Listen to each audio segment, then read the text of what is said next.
Sir Bankipur के नतीजे, sir Bankipur के नतीजे पर, बांकीपुर के नतीजे पर, बांकीपुर सर,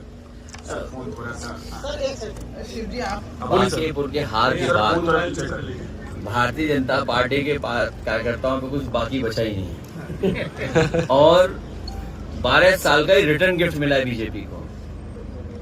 बीजेपी अगर कुंदरकी की तरह चुनाव लड़ती या बंगाल की तरह चुनाव लड़ती, बीजेपी फोर्स को लगा देती और जैसे चुनाव लड़ते हैं बीजेपी के लोग, तो बीजेपी की हार नहीं होती। ये आपको हमको समझने की बात है।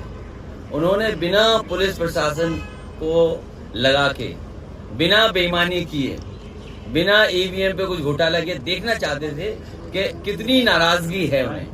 इसलिए धोखे में मत रखो आप भी हो ना हम धोखे में हैं। ये हार नहीं है, उन्होंने अपना तय किया है कि बिना बेईमानी के जनता कितना वोट देगी। अगर कुंदरकी जैसा चुनाव लड़ते, रामपुर जैसा चुनाव लड़ते, यूपी के बाई इलेक्शन थे उस तरह चुनाव लड़ते, तो क्या बीजेपी हारती? क्या पीके की मदद की बीजेपी ने? हमने नहीं देखा कैसे चुनाव था। मैं सवाल पीके की मदद की सर बीजेपी ने? नहीं देखिए, ये अपने शब्द मुझे मत कहिए। मैं आपसे कह रहा हूँ कि बीजेपी को समझने की जरूरत है। बीजेपी ने बिल्कुल फेयर चुनाव कराया इस बार। पुलिस प्रशासन नहीं लगाया। जिस तरीके से उन्होंने कुंदरकी चुनाव में, मीरापुर के चुनाव में, रामपुर के बाई इलेक्शन के चुनाव में या अन्य जो बाई इलेक्शन यूपी के हुए थे, जो बेईमानी की थी वो नहीं की। और जिस तरह बंगाल में उन्होंने फोर्स लगाया था, वो फोर्स नहीं लगाया। क्या आपने फोर्स देखा? वैसे कुंदरकी जैसा फोर्स देखा आपने? तो समझ लो आप।